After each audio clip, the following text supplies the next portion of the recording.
משרד המשפטים מזהירים היום מהחברות שמציעות לכולנו מנויי פייס ולוטו. החברות האלה מבטיחות זכיות מרובות.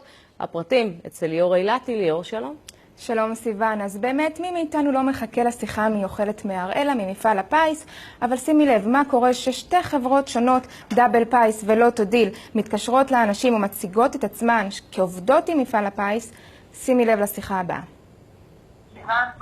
בן אדם מבוגר, בן 82, נתקל בשיטת המצליח של חברת דאבל פייס. בגלל שהוא לא שומע טוב, הוא היה בטוח שמדובר במפעל הפייס. הוא הצטרף לשירותיהם. לאחר חצי שנה גיליתי את העניין, שהתקשרתי וביקשתי להתנתק, הם סרבו בטענה שלא ניתן לבטל את המנוי. בנוסף לחיוב על מנוי אחד, הם צירפו אותו למנוי נוסף ללא ידיעתו, וגבו ממנו בפעם אחת 954 שקלים ללא ידיעתו. אני הגשתי תלונה למשטרת אשקלון. כרגע אנחנו עדיין לא יודעים אם הבעיה הגיעה לסופה.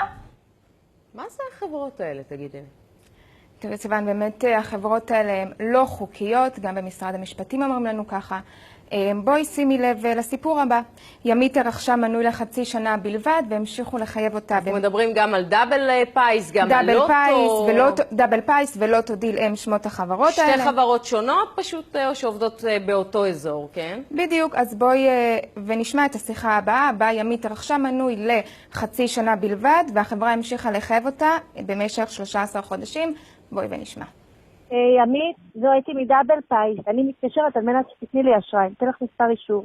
תסיימי עם זה. כשאני עשיתי איתכם את העסקה הזאת, אני הדגשתי וחזרתי והדגשתי שאני לא רוצה את זה יותר מחצי שנה. אחרי שנה, אני רואה שאני עדיין ממשיכה לקבל. אבל אני לא מבינה למה אתם מנצלים את זה שכאילו אנשים במצב כלכלי כמוני גרוע, שנתלים בתקווה הזאת נעשה את המכה, ואחר כך אתם עוד מאיימים עליי בתביעה משפטית. כאילו, למה להתנהג ככה? למה? תראי, יש לי התחייבות של שנה, יש לי התחייבות של שנתיים. היא אמרה לי שהמינימום זה חצי שנה. נכון? יפה מאוד. מה זה אומר, ימית? שבתום החצי שנה, שאם את תרצה, אז יש לך נקודת יציאה.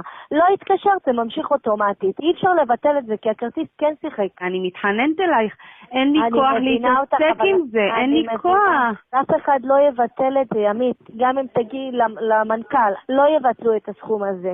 יכולים לתת לך, לעשות לך הנחה, לבוא לקראתך, זה כן. אני אביא לך עכשיו, כי אני באמת רוצה לגמור עם זה, אבל תמחקו אחר כך את הפרטים שלי מהמאגר, ואני לא רוצה לשמוע מכם יותר. כן. תראי, באמת ימית שילמה את החוב לכאורה, באמת הרבה אנשים סיוון חוששים, אז הם משלמים. הנה, אנחנו רואים גם התראה משפטית, מקבלים את המכתבים האלה, לא דאבל פייס מועדון חברים, והנה הם אומרים כי במידה והיא לא תכבד את ההסכם, ינקטו נגדה הליכים. הרבה פעמים, כפי שכבר שמענו את ימית אומרת, מדובר באנשים שבאמת במצב מאוד מאוד קשה גם ככה, ומוכרים להם חלומות. שוב אנחנו אומרים, אל תתפתו לחלומות האלה, אבל מנצלים את המצוקה שלהם. אין דרך אחרת בעצם להגדיר את זה, נכון? נכון, בהחלט. אפילו סיוון חברת לוטו דיל הגיעה לחברת המערכת שלנו. בואי ונשמע איך השיחה הזאת התנהלה. התקשרתי להודיע לך בנוגע להטבה מאוד מאוד משתלמת של 270 אגורות בחודש של מועדון לוטו דיל, של התחייבות של בטוח שתזכי שתי זכיות ומעלה, במקום שאת נגיד הולכת ללוטו ומעלה טופס אישי, אז פה כאילו יש לך סיכויים של פי 2,000 יותר לזכות. אתם מבטיחים לי זכייה? כן, אנחנו מבטיחים לך שתי זכיות במשך החודש. מה התשלום של זה? זה יוצא 195 שקל לחודש. כן.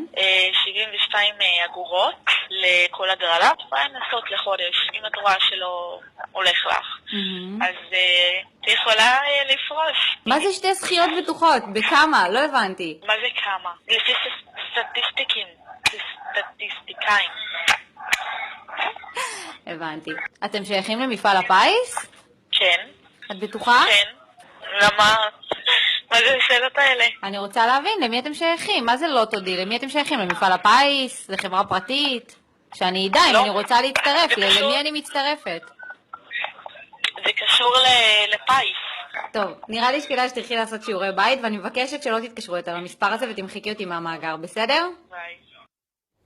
טוב, כאן באמת הייתה חברת המערכת שלנו, ואנחנו כבר למודי שיחות כאלה, אבל כמו שכבר ראינו, יש פה הונאה של ממש. לאנשים הם אומרים חד משמעית שהם שלוחה של מפעל הפיס, מה שכמובן לא נכון, נכון ליאור? בהחלט לא נכון, במשרד המשפטים אומרים לנו שאלו חברות לא חוקיות, אז אולי באמת מישהו יועיל להרים את הכפפה ולעשות משהו בנידון הזה. היום רשמית הם אומרים לך את זה אחרי התחקיר הזה שלך. תודה רבה ליאור אילתי. תודה.